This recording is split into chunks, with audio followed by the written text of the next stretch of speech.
Yeah, that's right, ladies and gentlemen. John Bush here with the Live Free Now show, bringing you the news, views, tips, and tools you can use to live a free, prosperous, and healthy life.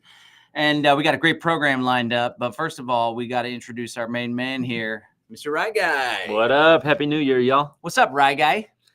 Not much, man. Just I told John earlier that one of my goals for 2025 is to read the entire Bible. So I'm embarking on that right now, currently in Exodus. So slowly but surely getting my way through the Bible. Who's Shirley? I'm just kidding. He's reading KJV too, so that's a tough one. Behold. It's like every time someone starts a sentence, they're like, behold. Beholdeth, we cometh and rolleth. Yeah. I'm an ESV and he went, guy. But like, it's funny because like when they're talking about them having sex with one another, it's like he went onto her, or he went into her. Unto her. He went into her. Under her. And she bare him a son. And then when they talk about donkeys, they're like, and he had 12 he asses and 12 she asses. And that's the tone they use. It's a great read. All right, I think we just lost some of our viewers. I want to welcome you guys to the program. We are going to be joined by the one, the only Tom Woods here. Coming up in a good 20, 30 minutes or so, we'll be joined by the one, the only Tom Woods. We're going to talk to him about what he thinks is going down in the political landscape in 2025. It is a new year. So we're going to pick his brain about all the crazy Trump stuff, about all of the politics that's changing up.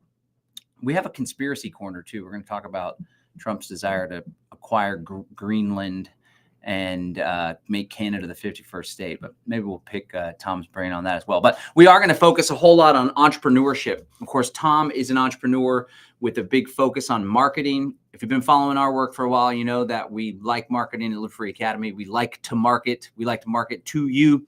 And Tom himself is quite the marketer. But he's going to share with us some insights, some tips, and strategies that you can employ to either start a side hustle or maybe expand an existing business. Or if you're nutty like myself and old Ryan here, maybe start a business and grow a business. We're going to talk about internet marketing strategies and some things that you can do. He also has this really cool free event coming up that we want to invite you to as well. So let me know in the comments. We're monitoring the comments here on YouTube. Let me check out what's going on Twitter. We're also streaming to my Facebook. Did you guys see that Zuckerberg now is apparently he invited what's his face from UFC, Dana White, to be on the board of Meta? Can you believe that? Shout out to the Facebook audience. And then they're doing away with the fact checkers now and all that moderation stuff. So it's kind of a trip to see how the pendulum swings from left to right, from woke to traditional, but you know, the challenge though, there's always a throwback. So it's like everything was going far hardcore DEI, woke, EU style, open border immigration nonsense. What are you doing there? I'm putting it on my my thing. We gotta draw attention to that. Show us. There it is. He's got some. He just put his gum on the table. I didn't put it on the table. It's on the coaster. Let's go. Anyway, and so it's like everything was hard left and like a little bit egregious, a little much, and then it's swinging back. But the challenge is, and what I want everyone to be aware of, is nonetheless, even though there's a Republican in power, even though there's seeming more traditional conservative movement, the technocracy marches on. That's the big fugazi. That's the big trick. And I hate to say it, and we're going to hop into the conspiracy corner. And I got the topic for today's conspiracy corner. But I hate to say it, but I think there might be like a complete rebrand of New World Order with Trump. And it's like orange, man. It's orange New World Order. It's orange flavored New World Order. But before we get to the conspiracy corner, let's thank one of our sponsors real quick. We want to thank Mr. Christian Yordanov over at livelongerformula.com, livelongerformula.com. monetizetheInternet.com. Becca's actually signing up for one of these free metabolic assessment. I understand, Mr. Rye Guy, your lovely wife, Elizabeth, has had some great results working with Christian. He is offering a free consultation with the opportunity to dive deeper with him and work personally, hand in hand. He can be your personal health concierge. But Ryan, why don't you share real quick about Elizabeth's experience with Christian? Yeah, absolutely. So my lovely wife, Elizabeth, she actually is afflicted with eczema on her hands. But while working with Christian, her hands went from really, really bad, scabbing and tearing and different kinds of things. People with eczema and psoriasis, you guys know the deal. But she started working with Christian, and after a month or so, her symptoms were greatly alleviated. And, by the end of the time that she worked with Christian, her hands looked completely different, all just looked normal. So Christian, not only does he work with eczema and psoriasis folks, which actually stems from a lot of gut issues and other things like that, but he helps you whether if you have SIBO, which is another gut issue, or any number of gut issues, any kind of adrenal issue, any kind of sleeping kind of thing, which also tends to be an adrenal issue as well. So if you're overweight or obese, any number of things. Christian is really a holistic healthcare practitioner, and I feel confident that he'll be able to address and alleviate whatever you're going through. So definitely go to livelongerformula.com. Blanked. It's been a couple of weeks since we've been on the podcast. Okay, let's roll. Okay, great. So let's get into the conspiracy corner. Wait, let's do the little intro. And now coming up, the Conspiracy Corner, yeah. Where we uncover the hidden truths to the crazy world that you're mixed up in. Orange-flavored technocracy. Maybe the J's got a role in it. Maybe the Jesuits. Maybe I meant Jesuits when I said J's. I don't know. That's for you to find out. To decide based on your own biases. All right, that's the Conspiracy Corner intro, ladies and gentlemen. So, look, as you probably know, the Donald Trump, the Trumpster, the Donald, he has been like pushing hardcore for these mofo stinking to acquire Canada, Greenland. And let me just show you here. And yes, this is a Google Doc, my friends. So judge me if you will. CryptPad's a good alternative, but we're using Google Docs today. So this was actually a tweet or a truth, whatever you call it, Truth Social he did. And he's like, add these to cart. Yeah, let's buy all this stuff, right? But just today or recently, he's like, oh, Canada. He wants to make Canada the 51st state. He wants to buy or somehow acquire Greenland, right? There was this one too. Oh, I thought I had a second one on here.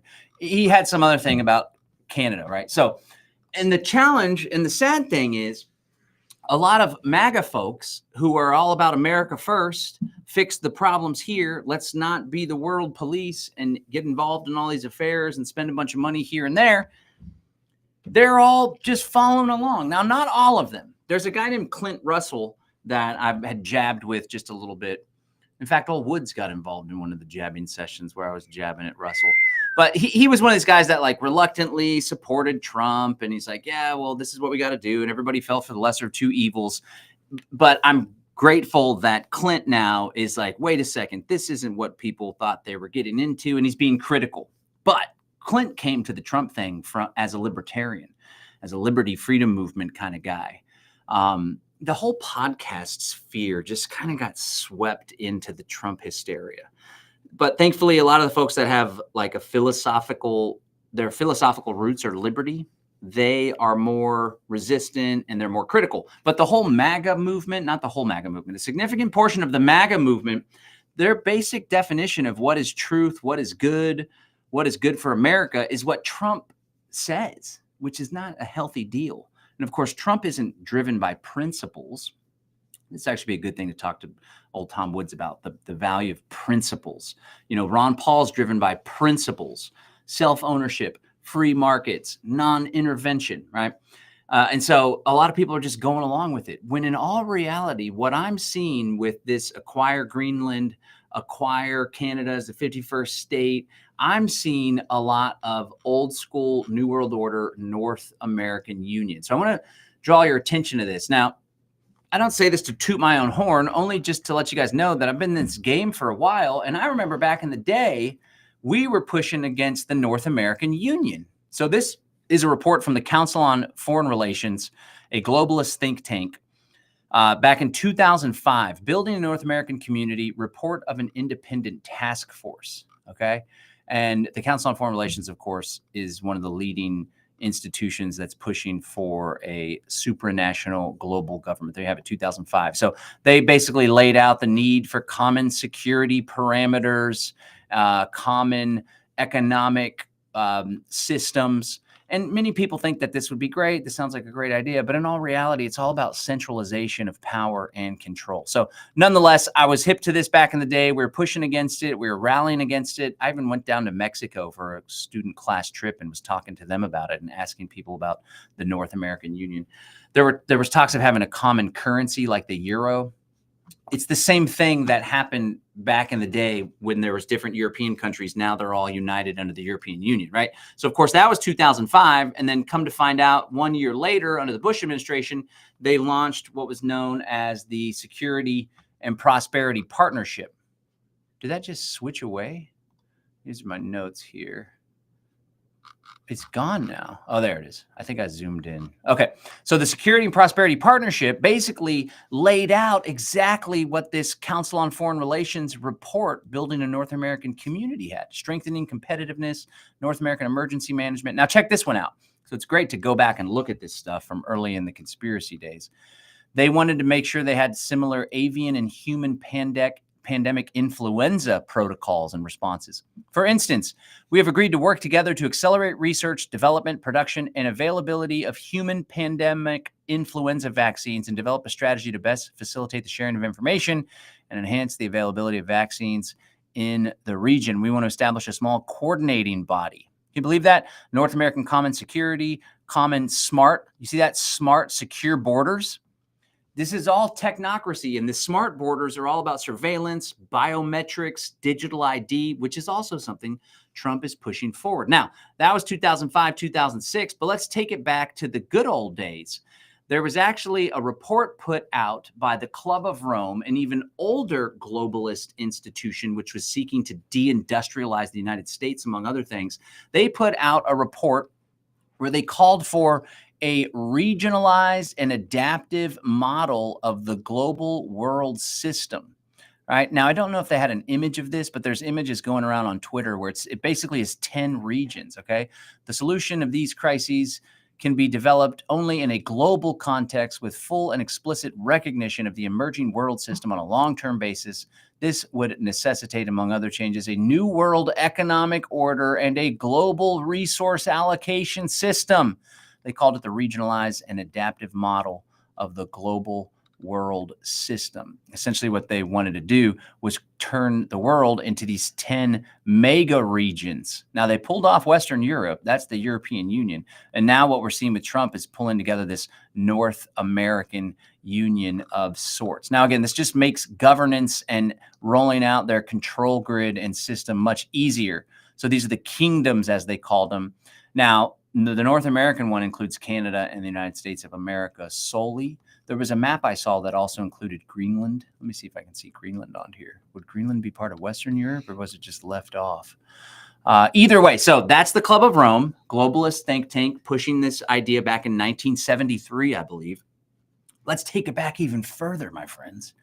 What about Technocracy, Inc.?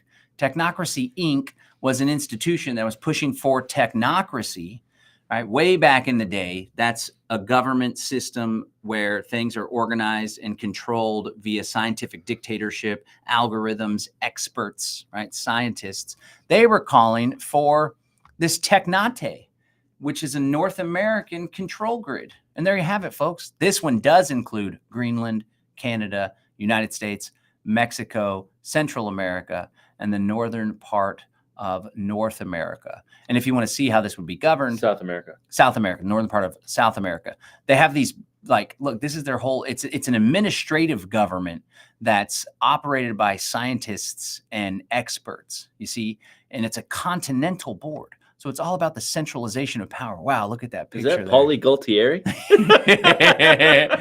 Tony, we got this great idea. You hear what I said, Tony? You hear what I said? All right, we need to do a whole episode on The Sopranos. What can we learn about freedom from The Sopranos? Continental hydrology. Look at this guy. This guy's got something up his ass. This guy. That guy. What's up with that? Kind of looks like Danny Panzella. Oh, zing! Vanessa might be watching. All right, so that's. I just want to point out there's a rich history of all of this nonsense, and it's crystal clear that what the Trumpster is pushing for is simply more centralization of power.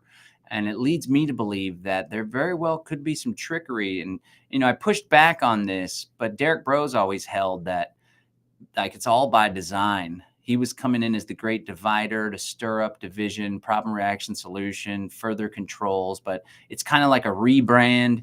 We tried to roll out the New World Order and technocracy with the left-wing eco-fascism, DEI, woke, European Union style nonsense. We kind of got hung up. The COVID stuff got throttled because of Texas and Florida and South Dakota and a bunch of patriots and conservative types. So how best can we fast track this agenda? How better to do it than by bringing in a new figurehead along with Elon Musk? All right. Now, I admit I've fanboyed for Elon in the past, largely due to his entrepreneurial prowess and work ethic. But things are becoming more clear, and it seems like there might be something there to where the experts, the Palantirs, the Peter Thiels, and then their puppet, the Vice President J.D. Vance, and now Musk and the Trump relationship, and then this whole DOGE thing, Department of Government Efficiency, it's less about reducing the budget and more about reducing the role that the bureaucracy plays in administrating governance and control, replacing bureaucracy with technocracy, algorithm, Palantir, surveillance technology, New World Order kind of nonsense. That's my little spiel there, my rant and rave. What do you think there, Mr. Ryguy, as a conspiracy buff yourself? Very, very interesting. That's all you got? I just unloaded like all this great knowledge and research, and you just say very interesting. Yeah, no, I mean, we'll put him on the spot. It's super captivating. I've never looked into this before, but it's all there, like you laid it out. So, I mean, to me, it kind of just falls back into the new world technocratic track trace database kind of system that they want to implement. So it looks like this is an earlier version of it, and maybe it's kind of evolved, or maybe it's coming back to, like John alluded to, maybe it's coming back to this because, you know, Trump with the recent Panama Canal and the Greenland comments, however many years ago that was, but then recently with the Canada thing. So maybe it's coming back to this, but yeah, very interesting. It's all laid out there. And, you know, maybe it's just something that they put on the shelf for a while and now they're pulling it back out.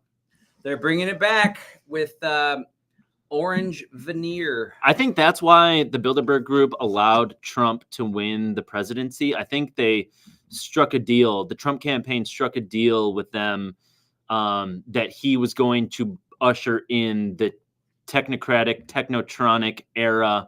And that's why he was allowed to win and why he's saddled himself with so many tech bros, as it were. The technotronic, that's what Zbigniew Brzezinski called it in one of his books. Yep. All right, so that's the Conspiracy Corner. Yeah, Brzezinski. Yeah. What do you got? North American Union. Yeah. All right, so I want to talk about just some quick crypto updates. And again, we're going to be joined by Tom Woods. For those of you that are just joining us, thank you for joining us at the Live Free Now show, bringing you the news, views, tips, and tools you can use to live free, prosperous, and free, healthy, and prosperous life. Oh, the screen's reversed. Reverse screen, Borg, hybrid mind. I should have been monitoring the chat in there. I wonder what we could do to fix it. And I wonder why it's reversed. I wonder, are we reversed? Is this my right hand? Wait, that wouldn't change, but it would look like my left hand. All right, we're getting stuck here. This is all part of the conspiracy. Hold on, go. You have Restream open. Well, yeah, restream the big dream. All right, let's see. All right, we're going to troubleshoot this. So, Ryan, how was your Christmas break? Christmas break was great. Had a great time with my wife's side of the family, and yeah, just for the new year, I decided that I was going to get rid of all of the substances in my life. So no alcohol, no nicotine, no marijuana, no caffeine, no nothing. So this is day 8 of only water and beef and eggs. Nice. Yeah. Good job, Brad guy. Okay, I think I just fixed it. Yep, we just fixed it. All right. Anyway, so that whole part was kind of botched, but maybe we'll reverse it in post production. So I was so inspired by Ryan's dry January thing. Is it just for January? He's going to get wasted on February 1st, apparently. Not February 1st, February 27th. In Miami. Come on, come on. Welcome to Miami. Bienvenido. Miami. Anyway, Becca and I were super Party in the city where the heat is on, up all night to the break of dawn. I'm going to Miami. Welcome to Miami. That's right, Catherine Martin. We ain't quitting our day job. We're hip hop, rapping, singing artists now. She was giving us a hard time. Let's highlight her chat here. She said, the one, the only, Catherine Martin. Don't give up on your day job, guys. What's limbo? She messed up. Don't give up on your day job, Catherine. Did she mean it was supposed to LMAO? Yeah. She goes LMBO. Oh no, Catherine. Laughing my butt off. Oh, she didn't mess up. She got us. Now we look even more silly. All right, anyway. All right. So we were saying, yeah, I was so inspired by Mr. Rye Guy over here that Beck and I are going dry and clean, except he's pure, like, I'm still banging on caffeine and a little bit of Super Green Dragon Kratom. MyBraveBotanicals.com. But Rye Guy over here is cutting it all. That's right. Good job, Rye Guy. Okay, so let's do a quick update on the crypto front, and then we're going to be joined again by the one, the only Mr. Tom Woods here coming up in less than 5 minutes or so. We'll be joined by Tom Woods, but just want to give you guys an update on the old Bitcoin price. Of course, we do a lot of work when it comes to Bitcoin at Old Live Free Academy. And as you can see, the price bumped up over 100 just a couple days ago. But now it's dropped all the way down to 93,465. But of course, when you zoom out, right? So this looks like, oh my God, look how much the price dropped from 102 down to 93, almost 10%, right? But then you just zoom out. And you find like, whoa, we're actually experiencing some really, well, let's switch our chart here to a day chart. Day chart, that's 1 hour. Each one of these bars is a 1 hour period. Now it's a 1 day period. And as you can see, we're still rocking and rolling, moving and grooving as far as the price action goes. But expect this to be a rocky road. It'll likely trade within this little channel here with 92, 93 being the bottom, up to 100, and then we'll see if we can test new highs. I suspect when Trump gets in office, especially if there's more talk about this Bitcoin strategic reserve, I need to do a whole thing on the strategic reserve because Catherine Austin Fitts is pushing back pretty heavy on it. There could be some chicanery going on there. We talked about it on the last episode if anybody wants to get our insights on that. But I suspect it's closer to January 20th, and especially if you mentioned something about the Bitcoin strategic reserve, the price should probably shoot up and reach new all-time highs. I do want to bring y'all's attention to another cryptocurrency called Zano. This is something I learned about from the one, the only Aaron Day. So if you follow our work here, you know that we're big on Bitcoin for storing, protecting, growing wealth. Used to be, supposed to be a medium of exchange. Now it's more of a store of value. Kind of a bummer. It's not as revolutionary. And now BlackRock's all involved, but I'm still holding. There's still opportunity for folks, especially if you've built some wealth in your life. You want to protect it from inflation. And then we're big on Monero. Monero is a wonderful tool for transacting outside the system, trading. It's completely private. There's no record of who sent what transaction and how much to whom, unlike with Bitcoin that has a transparent blockchain.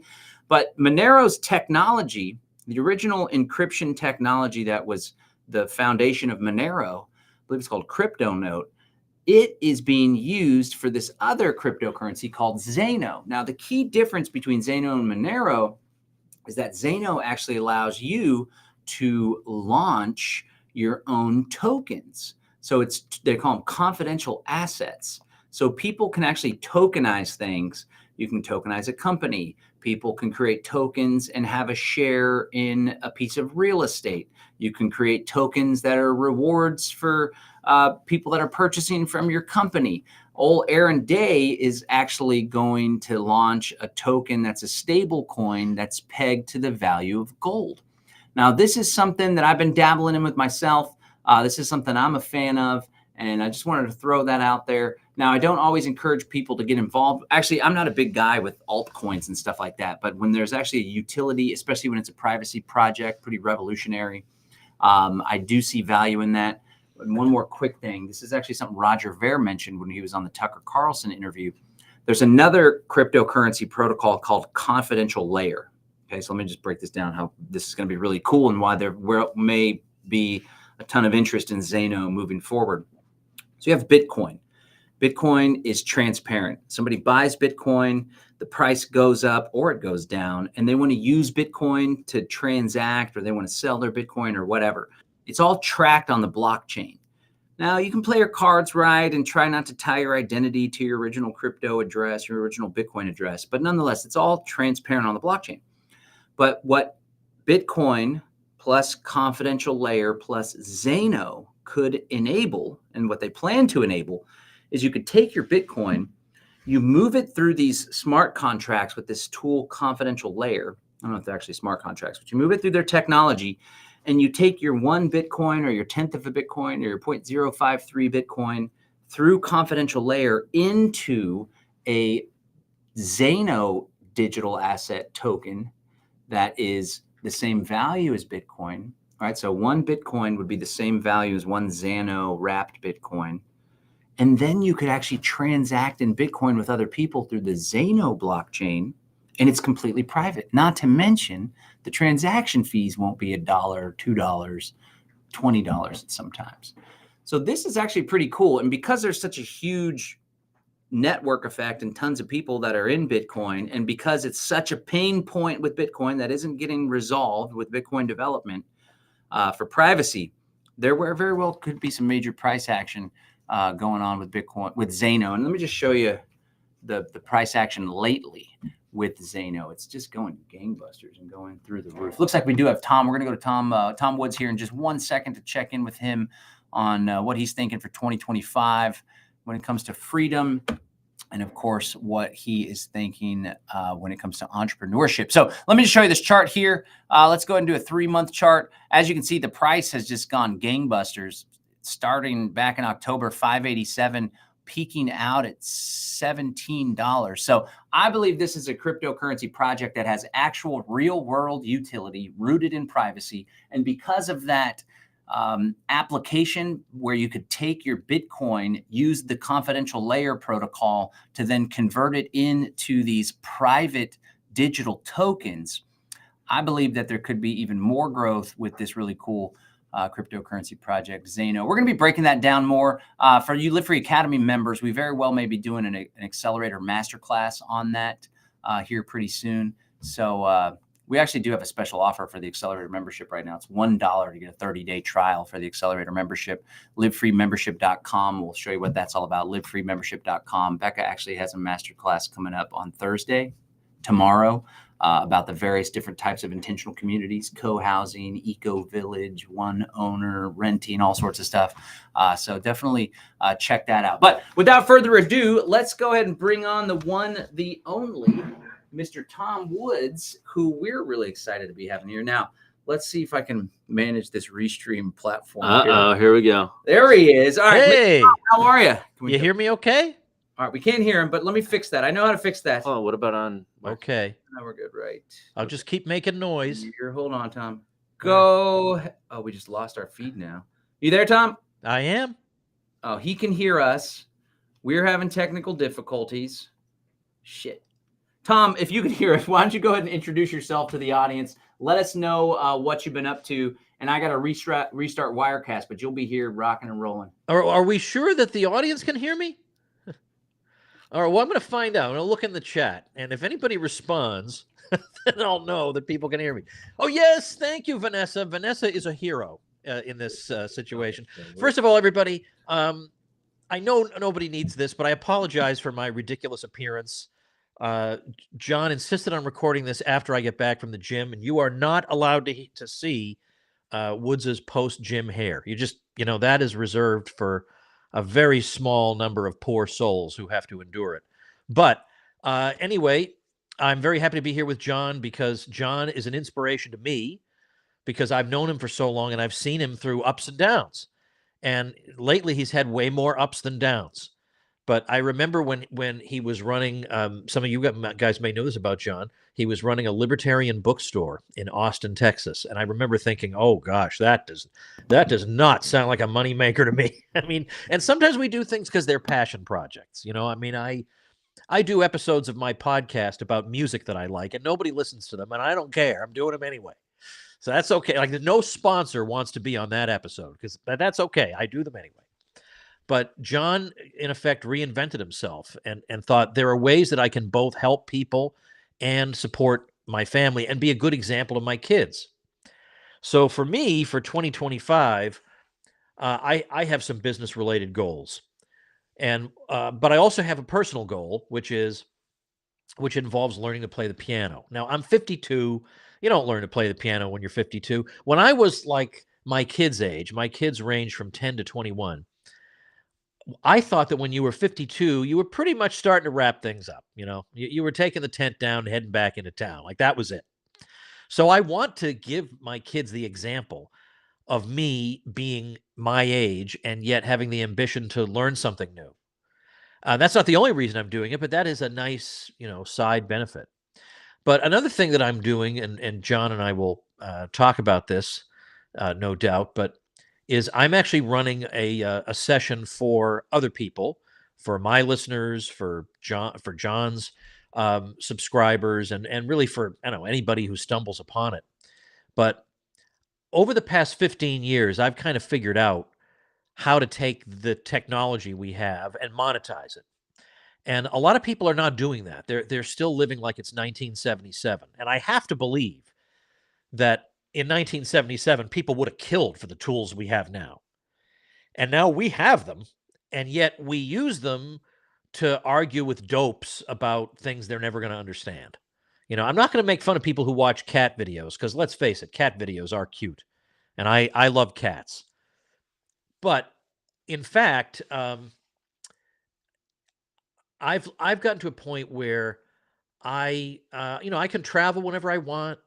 I work only on my own terms. I don't have to work with anybody I dislike. And I can do things from anywhere.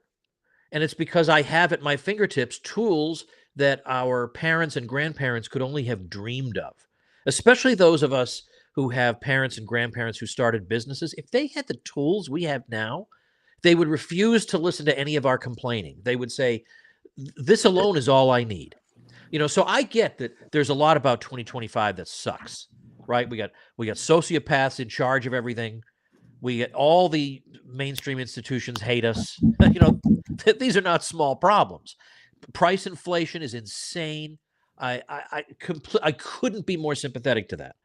But at the same time, there are senses in which 2025 is the best time ever to be alive, in the sense of supporting yourself comfortably. And I know that sounds weird because we all want to complain about 2025, but and I get it. And like John and I, you're not going to find somebody who understands better the problems out there than John. He totally understands that. But does he spend all his time just dwelling on the problems? It's great to know that, but it's great to know that because it steals your determination. Steal in STEEL, your determination to fight all the harder, to develop a plan for yourself, and not just to write angry letters to the editor. We're past that now. And so I'm with John that if we want to find freedom in an unfree world, We're not going to find it by waiting for the next piece of legislation to pass or for the next election. Or we're certainly not going to find it by letting our guard down because we feel like the less terrible person was the victor. We got to push forward. And there's nobody coming to rescue us. We have to do it ourselves. So I am going to take the knowledge that I have, which, it includes a lot of trial and error. I've been the crash test dummy of monetizing the internet. I know what works and I know what is a total waste of your time. And I have put it together in a session that does not cost you anything. And that is absolutely, there is no strings attached here. It's not you're going to get there and I'm going to tantalize you with all this great information. And then at the very end, I'm going to say, but if you want to know the absolutely indispensable piece of information without which all of this is worth nothing, it's going to cost you an extra $5K. That is not happening. Every bit of knowledge you need to take this technology and actually generate smackers from it, I'm going to teach it to you because I live this. I do it all the time. And it is not primarily through podcasting. Podcasting is not the path to wealth, folks. I do my podcast because I love doing it. But the ad revenue I get basically pays for my tiny little staff. I'm not really, I don't go to Hawaii because of my podcast revenue. I do a lot of other things. And doggone it, these things work. They work if you know what you're doing. And I want to give you the tools necessary to know what you're doing. Not to mention, your older teens need to see this. Because if we had this technology and I'd had this knowledge back when I was 15, 16, 17, 18, I would be sitting on an 8-figure fortune right now. There's absolutely no doubt in my mind. If I had been able to get started then and then have the compounding effect, my gosh, the effects of compounding over time are beyond our ability to comprehend sometimes. Your younger teens, or I beg your pardon, your older teens, like the ones who are, they've got some knowledge, they're bright, they're ambitious. If they hear what I'm going to tell them, they are not going to come knocking on your door when they're 30, telling you they have no prospects and nothing worked out. You will not have to worry about them if they have this knowledge. So let's check in on old John Bush. I saw him. You're hearing me okay now? Yeah, we could hear you fine. Well, I guess in studio we couldn't. And then when I switched to a different speaker, that's when we lost our feed. But we're back, and good. Always a pleasure to have you, Tom. I appreciate the kind words. So, I wanted you to come on to share about this awesome event that you're doing, but also pick your brains about what you expect for 2025. I know we butted heads a little bit about some of the Trump stuff, but it's all in good fun. But first, you already hopped into this internet marketing entrepreneurial thing. Can you dive a little bit deeper? And I actually want you to toot your own horn here, because I got to be honest, the lifestyle that you live is something, and I'm an entrepreneur and we got a successful business, multiple businesses, but I want to get some tips and strategies on how to emulate the lifestyle you live. Because I know you work hard and you put out a bunch of good content and a bunch of courses and you got the podcast.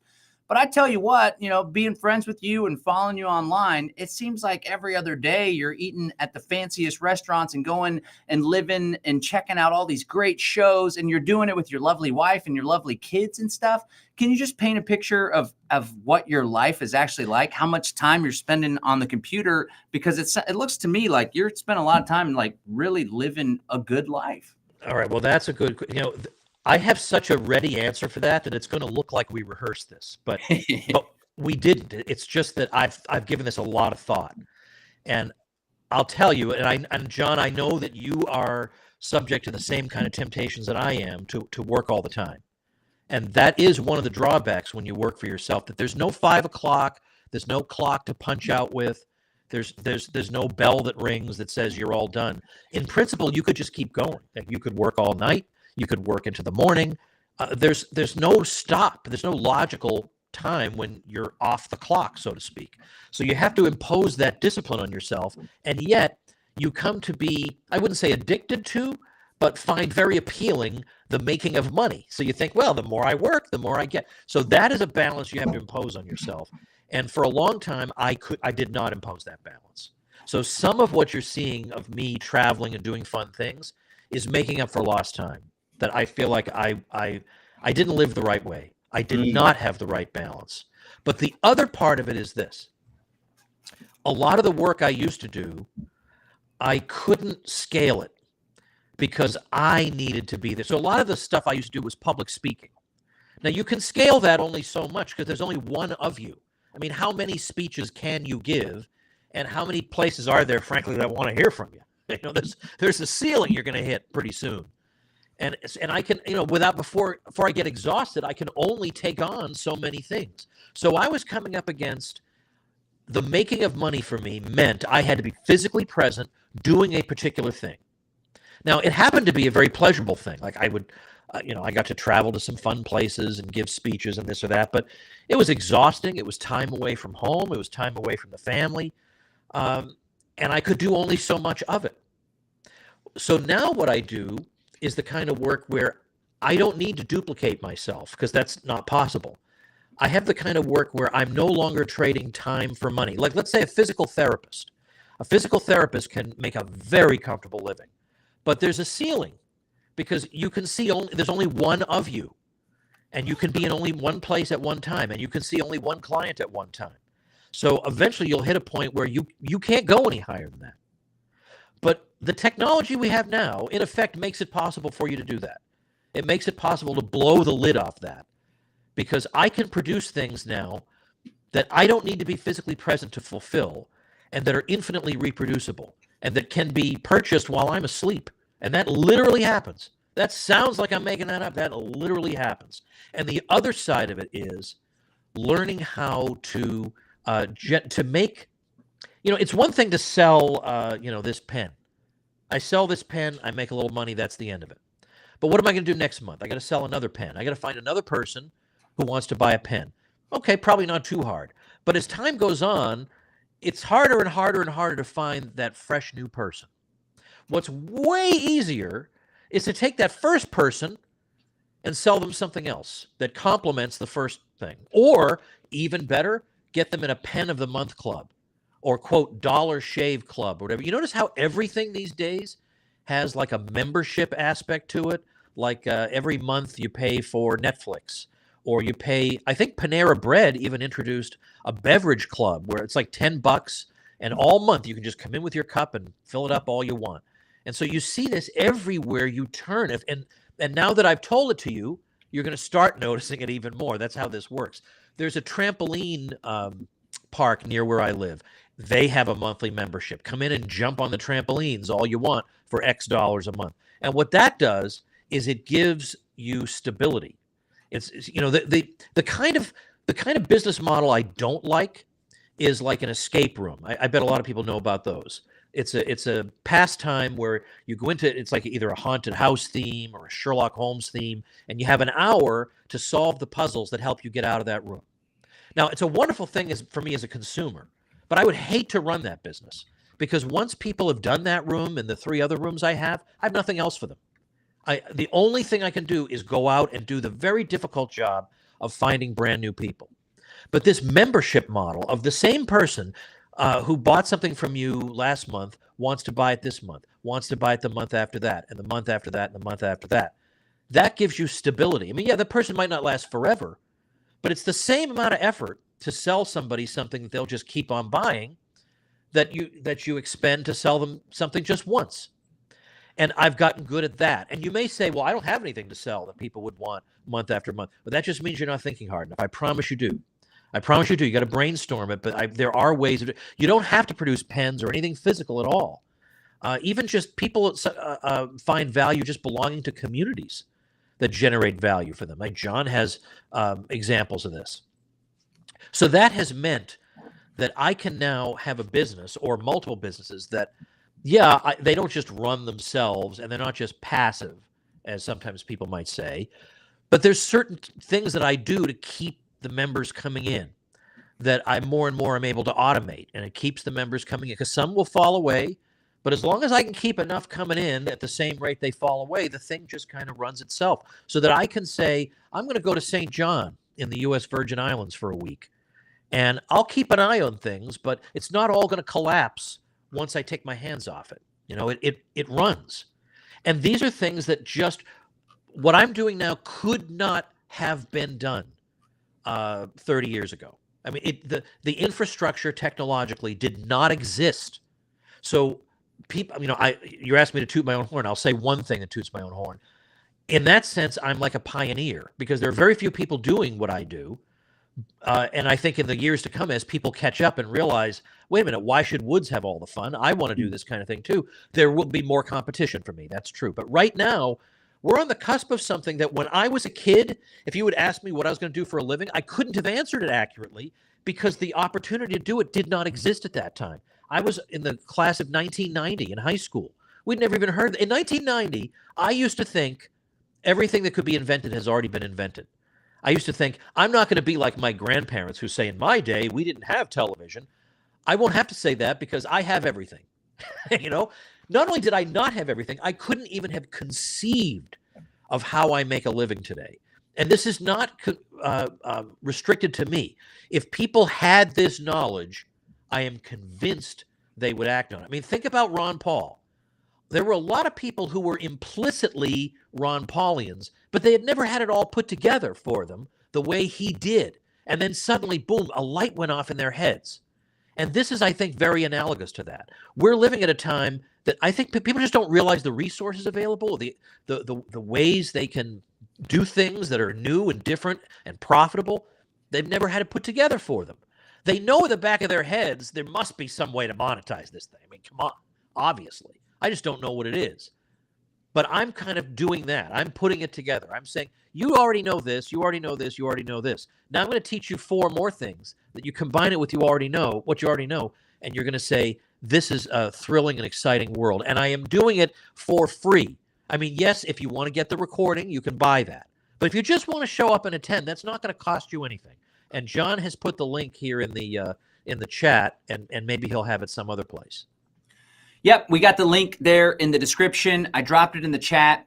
If you recall, I think it was for the Land Summit or maybe the Greater Reset, we had Tom speak on this very topic because a lot of folks in our freedom movement, especially in our whole exit and build thing, it's all about leaving the city, buying land. And the number one objection, we polled the audience, so we know the number one objection is I don't have money. I can't afford it. That's And by the way, that's a totally legit objection, right? Yeah, it's hard to make stuff happen when you don't have money, but a lot of people they stop there. I don't have money. I've never been good with money. I got this job where I can see let me share my screen here. On the page here, you say your very first annual salary was $37,800. Yeah.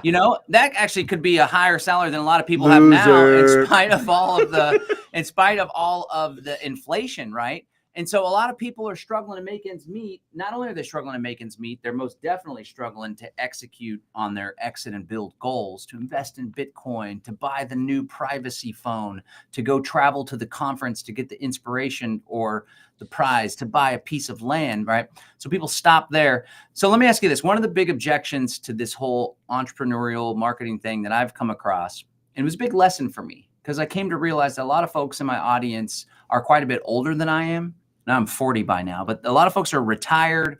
And I'm like, entrepreneurship, start a business. Look what I've done, right? We have like 20 staff people and all sorts of overhead in this great big office. And they're like, John, I'm freaking retired, or I have a full-time job, or honestly, I don't have the energy or the desire to grow some big company. What you're putting forward is someone could take it and turn it into a big company and hire people and grow it and all this stuff. Or it could be like a little side gig or something that's very this minimal. Is so weird. It's like you're reading my mind. Tonight, the email I'm sending out to one of my lists tonight is on this exact point. And the subject line is something like, I'm against empire. But I don't, in this case, I don't mean the US empire. I mean business empires. Now, I have nothing against somebody else building a business empire.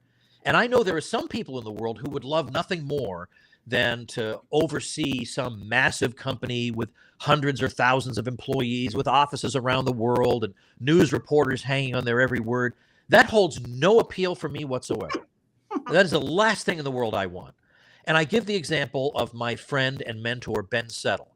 Ben runs a 7-figure business, and he has no employees. He said, he's an introvert. He doesn't want to work with people. Does not. If that's what it took, he just wouldn't do it. If that's what it takes to build a 7-figure business, he just wouldn't do it. Now, I'm not saying, by the way, you're automatically guaranteed. I mean, duh. You're not automatically guaranteed to make 7 figures. Everybody knows that, but Ben does. And he does it just with him and his computer. And that is entirely possible, which is what I'm talking about here.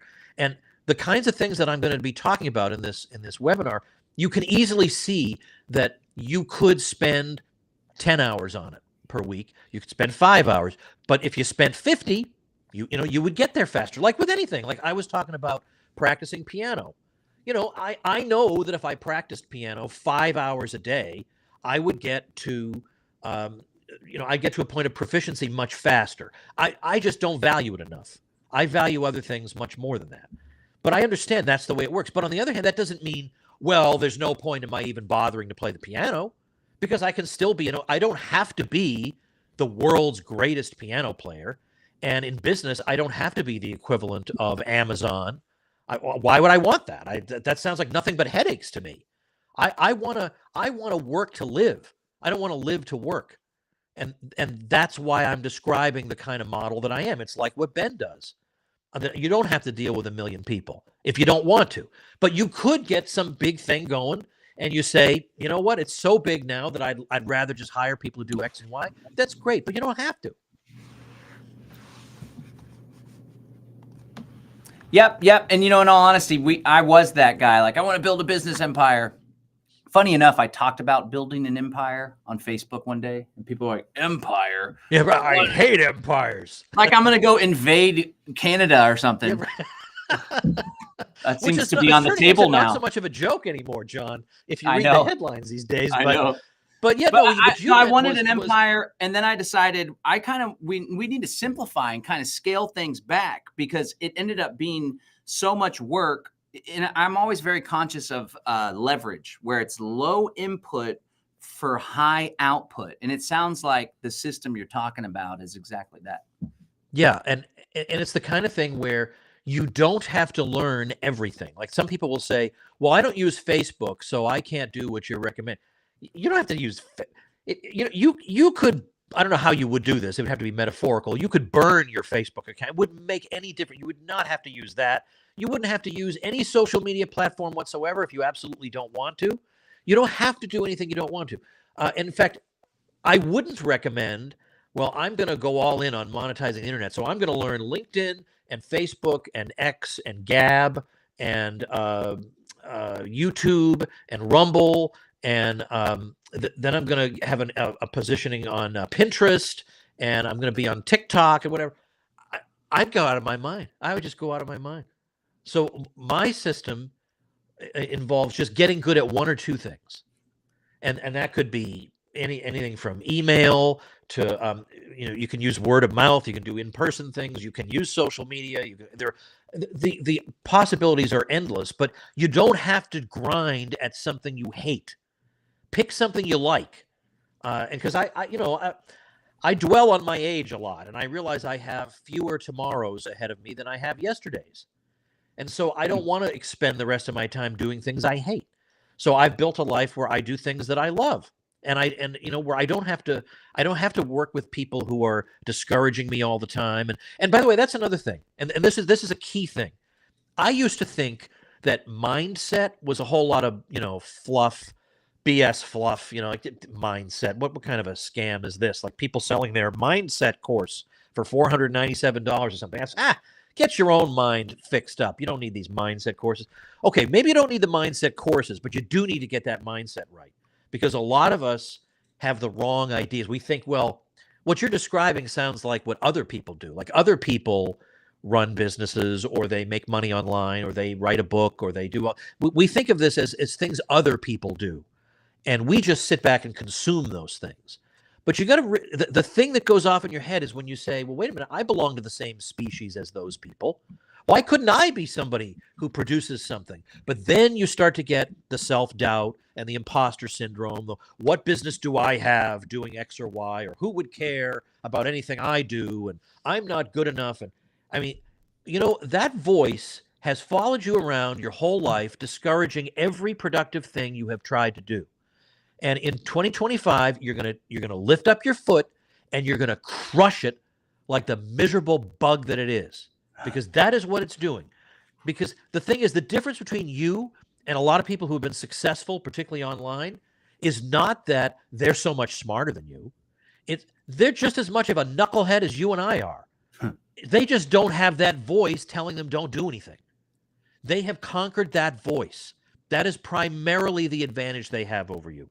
And then secondarily, I'm sure they do have some knowledge that you probably should have that would help you. But that's where I come in. I'm going to be giving you everything I've got. We are not going to get to 10 minutes from the end, and then I'm going to say to you, I refuse to give you the rest until you hand over, 2 of your limbs. I am going to give you everything. Like, this is it. Here is how you would do it. And then it's up to you whether you want to go and take action on it or not. Heck yeah, I love it. And the mindset is absolutely critical. We make it a foundational piece of what we do here in the workshops that we do at Live Free Academy, because a lot of people, it's their own limiting beliefs that are getting in their way, more so than the economy, more so than I don't know how to do it. It's I don't believe in my ability to do it. So I'm glad that you brought that up. Again, folks, I just shared the link there in the chat. It's also in the show notes on YouTube. We'll be emailing about it this week. I believe it's on the 14th of January. Is that correct? It is. So it's coming right up. And do people get replays and stuff too? There's so you can pay for free, you can join for free, or you can watch it for free. $47, and you get access to the replay, and you get a special Q&A session. Right. That's how it works. So if you just want to watch, come and watch, and it won't cost you a thing. But if you'd like the recording, you can get that for that. I mean, it's given the value of the information, that 40, whatever it is a pittance. It's like nothing. Yep. Okay, you still got a little bit more time with us. We could talk some politics. Oh, sure. Yeah, why not? Okay, good. So, okay, great. Again, sign up for that, guys. It's absolutely free. It's for folks that maybe have a little business or side hustle that want to grow it and improve the marketing, or maybe you're feeling a little insecure about your financial position going into 2025, and you want to pick up an extra $500, an extra $2,000, right? You'll learn some strategies to where if you implement these strategies, there's a good chance that you will see some upside in your life. Okay, so earlier we talked about this whole Greenland and Canada, the 51st state, and I related it back to this Council on Foreign Relations report back in 2005, Building a North American Community. Then there was the Security and Prosperity Partnership under Bush. And then the Club of Rome has talked about these 10 mega regions for, global governance. And then Technocracy Inc. back in the 30s, they talked about a North American mega administrative region. So we were talking about that earlier. Let me get your take on this, because I know you do a lot of social political commentary. What do you I know there's like these two factions that supported Trump. You got the MAGA Republican conservative, and they're just like die hard. Whatever Trump says is the truth. And that's what our belief system is, whatever Trump says. And then you have, I know we were on a Clint Russell thread, you got a lot of libertarians and liberty folks that were like, we're just so over Kamala. We want to give this a shot. Thankfully, a lot of those folks are now being critical, even though Trump hasn't taken office. But long story short, what do you think it is about this MAGA movement that they're all of a sudden, they were America first, but now they're like imperialism, expansionism. Let's focus on growing our empire instead of like fixing what's at home. What do you think about that? And how far do you think this is really going to go? It's like the meme, John, isn't it? Where the meme from Pawn Stars, where somebody says, I'd like lower grocery prices. And then in the second pane, it'll be, best I can do is annexing Greenland. What? Not quite sure exactly how this is going to solve my problem. But yeah, unfortunately, a substantial percentage of that movement has no foundation at all. In some ways, it bears a similarity to the Ron Paul movement in that it was in some ways anti-establishment and saying things that other people weren't saying. But in other ways, and other parts of it, it's just, it has no ideas at the foundation of it. And whereas Ron Paul that was all he was about. That was all he was about, was teaching people things so that they could go look at the world and they would have the foundation to draw the correct conclusions. He wouldn't even have to tell them. Once you have the first principles right, you'll figure out where you should stand on the other things. But I think some people have gotten to a point where they're so frustrated with the existing establishment that they really do want a guy to come along and in effect almost like do the thinking for them. If he thinks this is what we need, then we got to get behind him. I mean, like the way they treated Thomas Massey, because he didn't, I mean, of all possible things to be upset about, he didn't vote for Mike Johnson as speaker. I mean, it would be, if he had voted for like a genocide, or if he had voted to, I don't know, to block agricultural shipments from one state to another or something, and he starved people, maybe that could justify the level of venom we saw toward him. But all he did was, it was just a procedural difference. It was just a strategic difference. It wasn't even a policy difference. And they're treating him like, in effect, like he's Joe Biden, like he has absolutely no merits whatsoever. And it is unbelievable. And I know that has to take a toll on a guy like that. And not to mention, within the past year, he lost his wife. He never expected that he would be going through his life without her. So he doesn't have her by his side to support him. He's just out there all by himself. And instead of stopping to say, that one guy who says things we don't want to hear, but has an unbelievably good voting track record. Boy, that sounds familiar, and we didn't listen to a guy like that the first time. And now look where we are. Maybe we ought to give this guy a chance. The thought never crosses their minds, John. Yeah. And I appreciate what you said about the principles. And that's a great point. Trump clearly isn't rooted in principles, so much so that he was a Democrat not too long ago. And he just kind of has this reactionary politics. He'll say what he wants, what he thinks the audience wants to hear in large part, or at least what his base wants to hear. But the cool thing about Ron Paul, I remember when I was stumping for Ron Paul, and I didn't know his exact policy position, but I knew the philosophy of libertarianism, and I knew the Constitution, from start to finish. So I could answer the question based on what I believed Ron Paul would probably think as a policy. You can't do that with Trump for sure. We're talking about Ron Paul. Let me get your perspective, because we came to know each other in the old school Ron Paul days. I guess the old school is even before, in the 70s, but 2007, 2008. And now we have Thomas Massey in Congress. We have Senator Rand Paul, who has a lot of staying power. Of course, there's only 100 Senate seats, so even 1 out of 100 is pretty big impact. What do you think, if you could name just a couple things, what do you think the biggest impact the Ron Paul revolution has had to this day, like in the present moment? What impact do you think Ron Paul has had? I know Elon and Ron Paul were talking on Twitter, and we should get him as an advisor for Doge. He's very much still relevant, not to mention the Thomas Massey, the Rand Paul effect. But what would you say are some of the big lasting impacts of that whole movement that we were a part of and still are a part of? Okay. I think there are 3 huge ones.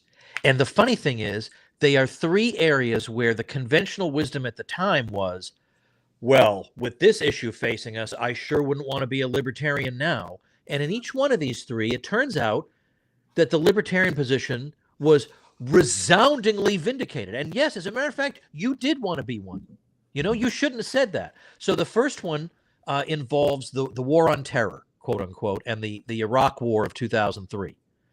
And, it's hard to, remember this now, because later on, everybody pretended they never supported that war. And, it was very fashionable, but it was a tough thing to be against that thing. But it was just so nauseating to see that news coverage of that. And people thought after 9/11, well, now we need to do this, that, and the other thing. And the net effect of it all has been death, devastation, destruction, and the opposite of the kind of regimes that they pretended they wanted. And the libertarians were saying, don't do this. And it's been said a lot, but it's been said a lot because it's true.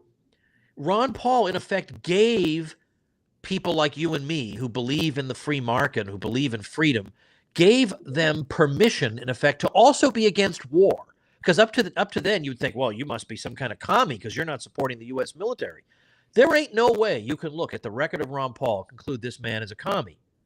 And yet he is more consistently anti-war than anybody, including that phony Bernie Sanders. So that, now you hear some people on the Trump right, they even use the word warmongers, and they use the term endless wars, and they're not perfect. And John, I don't believe that They have been battle tested. I mean, I wonder if there were one big terrorist attack on American soil, how quickly would they go right back to we have to do regime change all over the Middle East? I don't know. They could be one attack away from degenerating right back into that. But the point is, they're talking in ways in which they were not talking 20 years ago. And I am absolutely convinced that Ron Paul opened the door for that. The second thing was the Federal Reserve, and particularly the 2008 financial crisis. Well, now the right wing talks about the Federal Reserve all the time. Whereas when Ron Paul first talked about it, it was like they didn't even know what it was, and he's some kind of kook, and doesn't he understand that we need expert management of the money? Whatever it was. And you even had the late Herman Cain saying about a week or two before Fannie and Freddie went bust, there's nothing wrong with the economy. It's just those darn liberals who want to make George Bush look bad. That was the state of the American right wing at that point, at a time when Ron Paul was trying to explain all this stuff to them. And now they don't fully understand it, but there are way more people talking about it now than before. And then but remember in 2008, I wouldn't want to be a libertarian now because we need to have all these bailouts. And then come to find out, the bailouts basically were the bailouts allowed some of these big firms to pay out their bonuses that they wouldn't otherwise have been able to pay. But they were not necessary to prevent some cascade of failures. That's all been debunked. So we were right about that. And then the third thing, of course, is COVID, because you could very, very easily imagine a world that hadn't seen the Ron Paul revolution, a world that only knew Hillary Clinton versus Mitt Romney, that those were the two parties. And you could easily imagine an America where everybody followed Anthony Fauci. You could easily imagine that America, because how could you be a crank to disagree with the most prominent infectious disease guy we have, who has served all these presidents, blah, blah, blah. You could easily see that. And we didn't have that. And what amazed me was that it wasn't just Rand Paul and Thomas Massie who spoke out. It was a lot of other more establishment-leaning people who spoke out against what was going on. And I think they were given the courage to do that by the fact that we had these stalwarts out there saying, this is all crazy and we shouldn't support it. And again, remember, the two best people, now possibly Senator Johnson from Wisconsin would be an exception, but who were the best public figures on COVID, in public figures in terms of the federal government? Probably Thomas Massie and Rand Paul. And where did they come out of? They came out of the Ron Paul revolution. That was a gift that America got, that we had. As bad as things were in America, we had a much more robust group of dissidents than a lot of countries in the world had. A lot. I mean, there were some Asian countries like the Philippines where there were no dissident voices of any kind. In the Philippines, kids basically were not allowed to leave the house for 2 years. Now, they broke that here and there. Parents did. But in principle, they were not allowed to leave the house for 2 years. Now, we were spared some of the worst of the craziness because of the work that a Ron Paul did. Because he made it permissible to say, yes, I know Anthony Fauci is the officially anointed expert, quote unquote, but I'm against him anyway. Yeah, that was great to watch Rand Paul jab at Fauci over and over and over. And meanwhile, of course, Trump's the father of the vaccine, and Trump gave Fauci some special medal and all sorts of stuff. I was rather disappointed when Trump went on Joe Rogan, and it was obvious, just such softball stuff, right? Everyone's yearning for Kamala to go on Rogan because Rogan would really stick it to her and ask her all these tough questions. And it was just a total promotional PR kind of go vote for Trump kind of deal. He didn't even ask him about the shot. And Rogan was obviously a voice against the whole COVID stuff. He didn't ask him at all. Anyway, that was something. Not in the beginning. Yeah. Well, not in the beginning. Yeah. Ryan's got a theory that old Rogan actually is like undercover working for the man, controlled opposition, because the timing on what he does. What was that one guy he had on? Mike Baker. He was former CIA guy. He's former CIA guy. I thought he was a director, but then I was corrected. He was some kind of high level CIA guy. And right after it was January 3rd, 2020. We took out Alawaki or not Alawaki. What was his name? It was right in the beginning of 2020, and we took out some general in Iran, Soleimani. Oh yeah. And then 1 or 2 days later, Joe has on Mike Baker, this high-level CIA guy, to talk about exactly why we needed to take out Soleimani. And it's like, you're telling me that we take out this Soleimani guy, and then Joe just happened to have Mike on the schedule for the next day? No, they flew him out there the very next day. They cleared Joe's schedule, and they said, we're going to have Mike talk about why we took out Soleimani so we can justify it to Joe's audience, the largest audience that there is. I'm picking up on Rogan too, talking a lot about AI governance. That's my big concern, the whole technocracy thing. Like, I think the Trump administration is going to continue to advance technocracy now that he's in bed with Musk, especially, and it's just going to have like an orange veneer, and all the Trump movement's just going to eat it up. What are some? But let me just say something. I mean, on Joe Rogan, he's not a clone of me, and I don't expect him to be. But he has done some things that have been very, very valuable in terms of exposing people to alternative ideas. And I believe if he had interviewed Kamala, I don't think he was going to do like a machine gun style interview. I think he was sincere when he said it'll be friendly, we'll get to know each other. I don't think he was going to press her on, how come you didn't do this? Why didn't you do that? I don't think that's the style he would have done. But it was, in retrospect, her supporters say, oh, you know what? Maybe she should have done it. She should have done something. Yeah. And you look at it now and you figure, well, now that we know she lost, I guess what does she have to lose? Was she going to lose worse? What difference does that make? But that is just not her, her area. That's not where she shines. You could imagine a Barack Obama, because he's slick and he knows how to handle the media. He could get through a Joe Rogan interview unscathed, I think, because he would skate around uncomfortable things. He would know exactly what to do. Yeah. Even if she's given because the media would give her friendly questions, and she struggled with those. Yep. What do you think about this theory? Because I know we dabble in conspiracies a little deeper than you do in your neck of the woods, Tom. But this is something Derek Bros put forward, and it's something that I agree with. What if part of this COVID thing, once they realized that the COVID thing was kind of a bust, right? You were down there in Florida and your buddies with the Surgeon General, and it wasn't everywhere. Some of the countries, like you pointed out, they were winning there. The COVID agenda was winning. In the United States, of course, it fell apart. And so what if now the new play is, let's amplify Americans' distrust in major institutions that they've grown accustomed to providing order and foundations, like public health, elections, the judicial system, the media. Let's now initiate a campaign to erode trust in these institutions. So then people are like, well, we don't trust any of that now. So what's the solution now? The solution now is like AI, algorithmic, ran kind of the technocracy thing. That's our whole deal, the technocracy. So that's why there was all these Johnny-come-latelys to the COVID stuff, because now all of a sudden it's actually okay to diminish the public health, because we eventually want to throw that all together and replace everything with AI governance. Or Department of Government too clever Efficiency. by half to me. They worked very hard to do the long march through the institutions, to just then throw it away on a roll of the dice that is not necessarily going to come up their way. I think they like running the institutions. I think they feel like it's 2 steps forward, 1 step back. They will regroup and they'll get this thing back. They're not accustomed to yielding territory.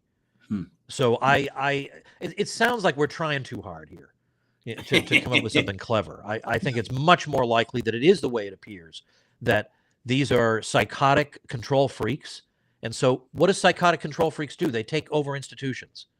And they don't do it because they have some ulterior motive. Well, we're going to run them so stupidly that it'll make people angry, and then they'll go for AI, which is our secret plan. I mean, I don't know. Doesn't sound well. fun. Is it stupidity, or is it malice? Because that's the big thing that I think about with a lot of these things. Like one of the big things that I studied is the Franklin scandal. And, that is a scandal where politicians all the way up to George H.W. Bush were involved in this child pandering network out of Omaha, Nebraska. And I've read the book. Oh, you're familiar with Nick Bryant? Yeah. Okay. Yeah. Yeah. So I mean, DeCamp, I think was his last name. I can't remember his name. yeah, John DeCamp, and then Yeah. there's also one by Nick Bryant that I think is even better than the DeCamp book, but I'll let that be. But it's like, so those are the kinds of people that we're talking about. It's like, are they just stupid? Because like they also have, like, on the other side, they have all of these think tanks and they're working to figure out in the Bilderberg Group and the World Economic Forum, and they're all meeting every year in secret and discussing how they're going to unroll their next big plan and everything like that. So I don't know that it's really stupidity. Maybe it might be like front-facing stupidity to make people think that that's just what it is. But it's much more sinister on the back end, is what I tend to believe. And they definitely have Well, contingency. I wish I had a glass of water up here. I would say that for some people it's stupidity, and for other people it's malice. Because I do think there are some people who really do believe these things, but these tend to be the lower level people. And certainly the people in the general public, if you have had any experience whatsoever arguing on social media, you will discover very quickly these people do believe this stuff. They do. It is wild how much they believe it. But that does not exclude the possibility that there are people who know full well what the truth of the matter is. I mean, some of them have to. They have to. And then you have people who are both dumb and sinister. And I can't decide which the most dangerous one is. But I remember, we were mentioning the Virgin Islands before. I'll tell you a quick story. 2021, we were down there, and I love the U.S. Virgin Islands. And I love the island of St. John in particular. And they were mask crazy, those people. Mask crazy. So we were driving on one of these. The taxis they have on St. John are open air, and they have like 4 rows of seating. So they can bring a lot of people around very quickly. And so my wife and I were sitting in the front row, and I didn't have a mask on.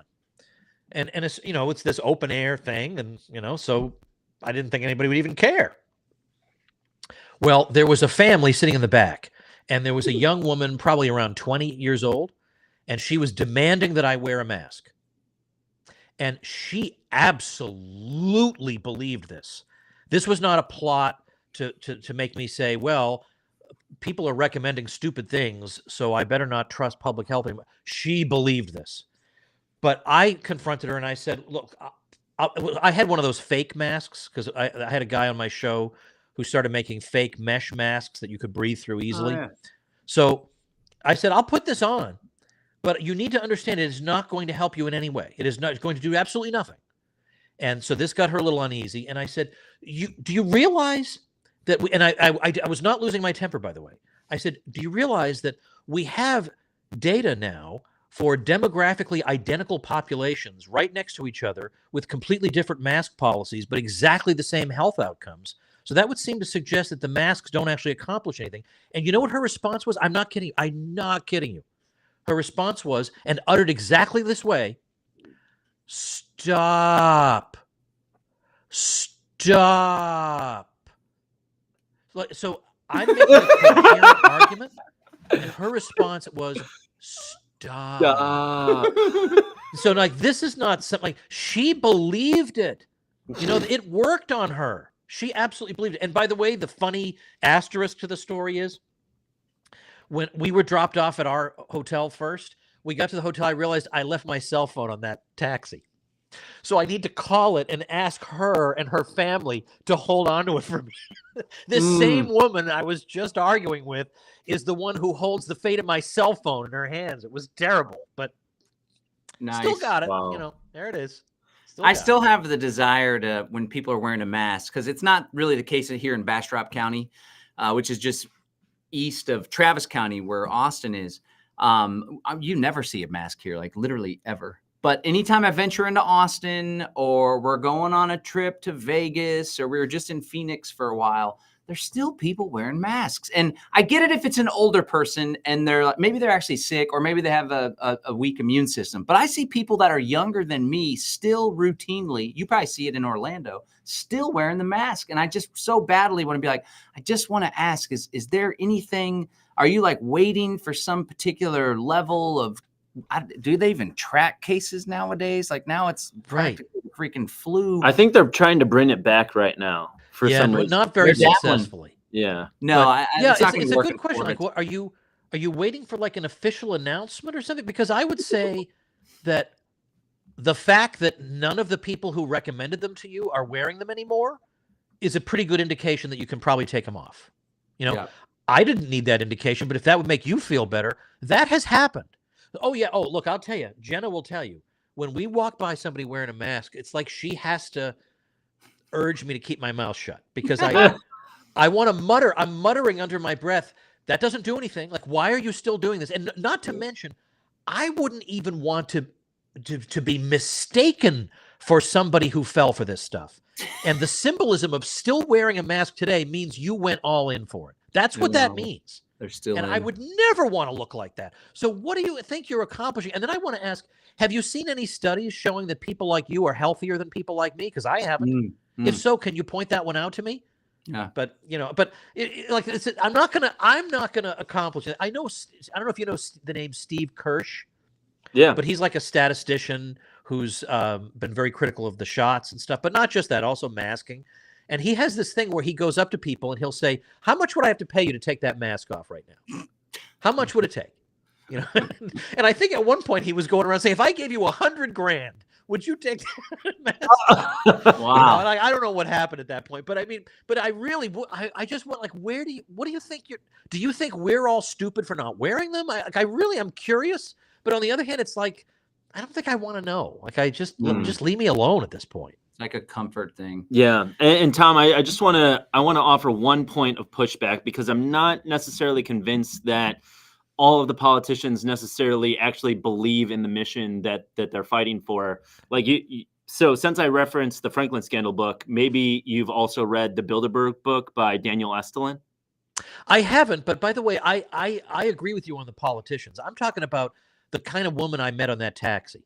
Okay. Where she's basically absorbed the messaging. And I really believe she really thought that she might save a life that day by making the recalcitrant middle-aged guy put that mask on.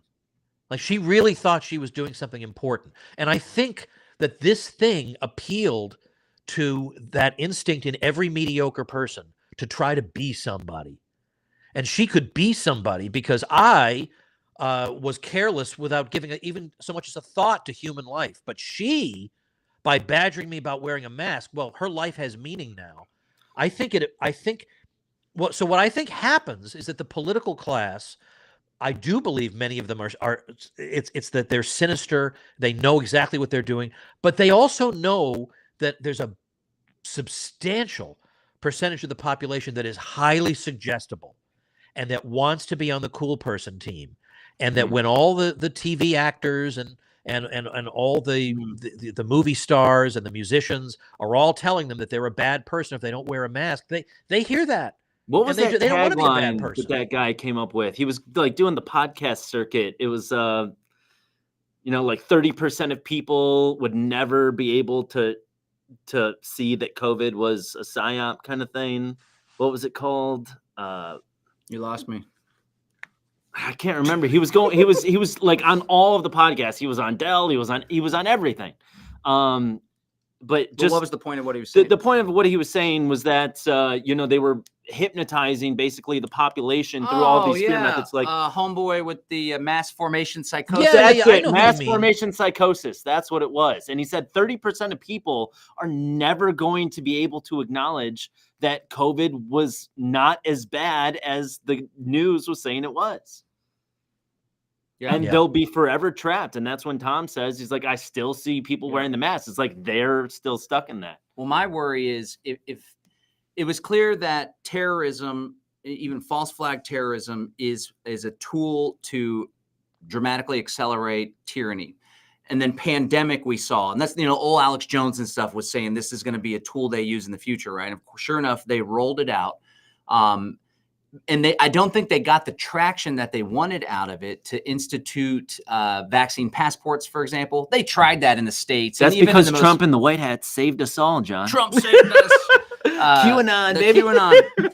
And so my worry is they initiated, or wherever it came from, Wuhan, or some people don't even think viruses exist. But regardless, it was obviously a weak virus. I actually, I did get sick, and I got really sick. But nonetheless, people weren't dropping dead in the streets like those first Chinese videos. I think it was videos? from chemtrails. Remember the videos that came out of China when people were like falling over in the streets? And Oh, yeah. happened? Their heads were like exploding in the ER. But my point is, my worry is that if they do want to roll out the pandemic play again, they're going to have to push some like actual virus where people really are dying in droves, because then a lot of people that were on the fence or that were just resisting because it was so bogus and retarded, they're going to fall in line. That's my big worry. I think that I think they're done with the scamdemic thing. The next thing is war. They got to drum up some kind of big world war because the cyber attack, the debt, cyber attack too. But the debt is just so crazy right now. The only thing that they can do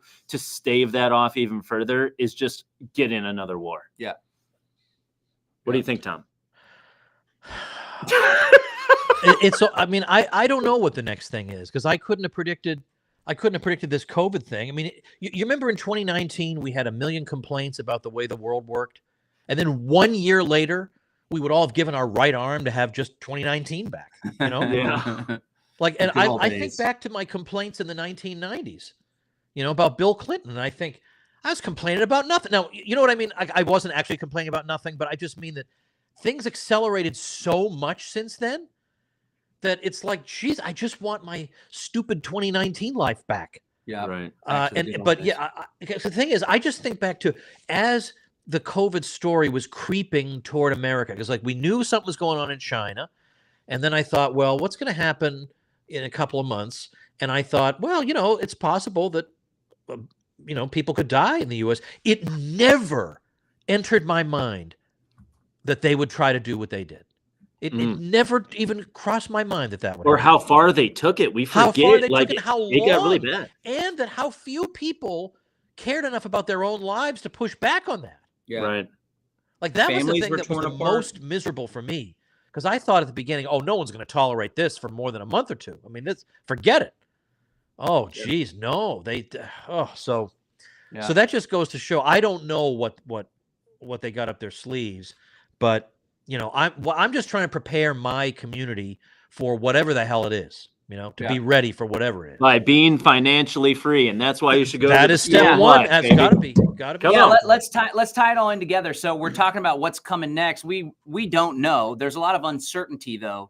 But one thing that you can be certain about when you can be more certain in your life when you're more in control of your finances. So before we let you go, Tom, why don't you just invite the audience once again to this free event you have coming up, and just share like how important it is to have control of your finances, because it opens so many doors. It doesn't put you in a reactionary state.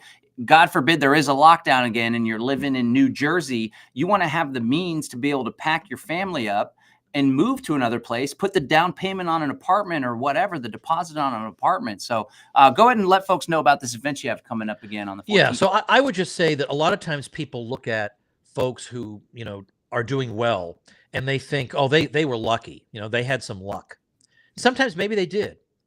But I think that you can help to make your own luck, in the sense that when some favorable thing comes along, you're in a position to take advantage of it. You're in a position to embrace it. And so, if you have taken the time to learn, again, the kinds of things I'm going to teach you, then when the next challenge in your life rolls along, you're better positioned to handle that and to come out stronger on the other side from it. So yeah, I mean, look, I know what it's. I showed you. It was embarrassing, but we saw on the screen what my first salary was. I mean, it was not like I wasn't living in the poorhouse, but I would have been hard to have 5 kids and do all the stuff I do on that salary. But now I feel like, even though I live in a world that's very uncertain, that pulled this crazy crime on us out of the blue in 2020, I still feel like I have more control. I have more freedom than I've ever had, because I just looked at what are people doing that's successful, and I'll model that. And I've tweaked it, and I've worked, and I've learned, and I've made friends like with John, and I've watched what he's done. And I've gotten to a point where I've got things pretty well dialed in. And I think it's information that will make it possible for you in practice to be freer. Like, regardless of the the political class, you can be freer when you have more options. And you have more options when you have more to trade with people.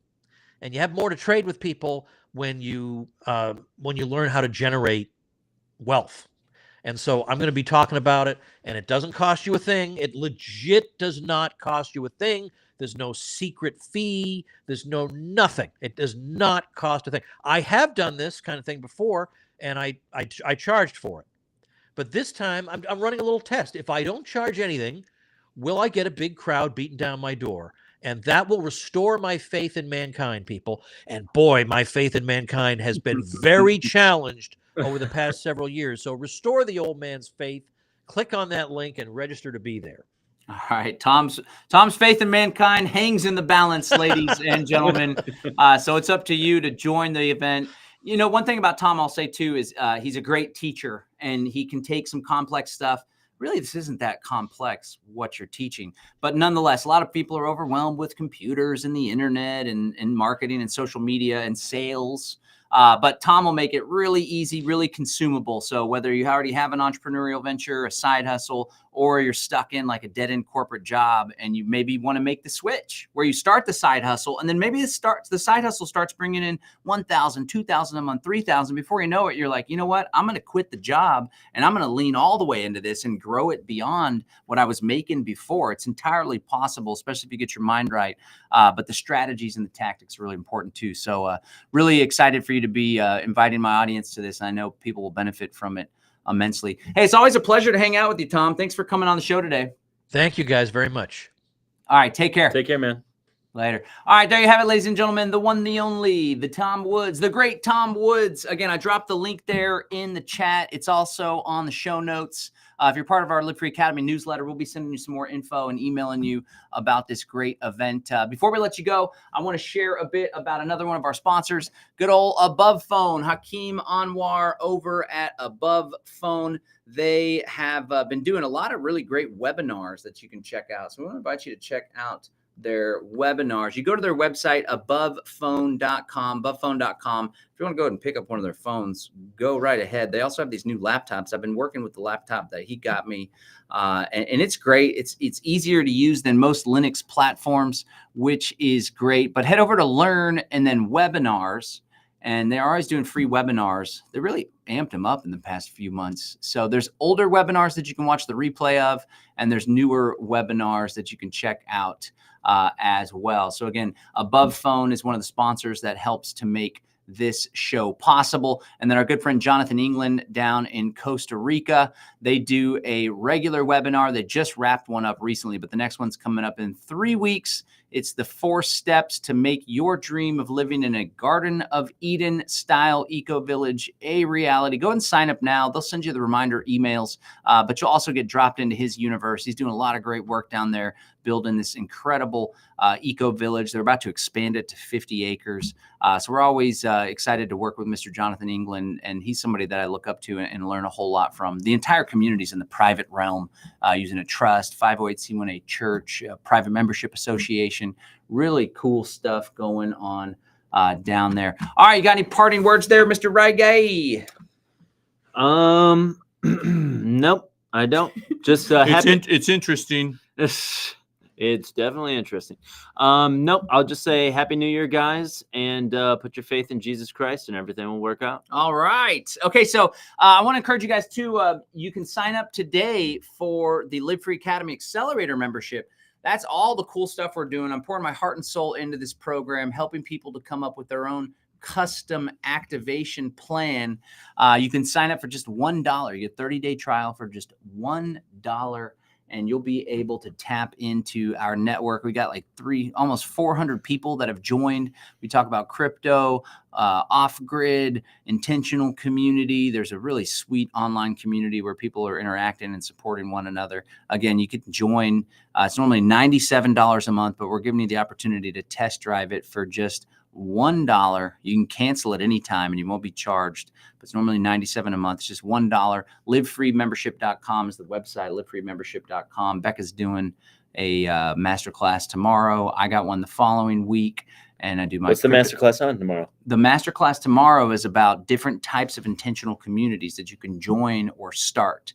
co-housing where you live together in the same building, eco villages where it's more natural buildings in a village setting. You got some like we own the property, but then we have these 3 RV pads. 2 of them are occupied, one by a family, one by Ry Guy and his lovely wife. The next one's going to be occupied by one of our Freedom friends who's going to help out on the property as well. So that's a model where there's one owner and then people live there. People can buy together, all sorts of stuff. Anyway, Becca's going to break it all down. She normally does a monthly masterclass every month on land, community, homesteading, and then I do one on crypto, entrepreneurship, alternative investments. So you get 2 master classes every month, and then I also spend time helping people with their cryptocurrency problems. So again, check that out, livefreemembership.com. All right, thanks guys. Thanks for tuning in. Without further ado, this has been the Live Free Now show, number 190. We'll have to do something big and exciting for the 200th episode. Livefreenow.show is the website. Peace and freedom. Thanks for joining.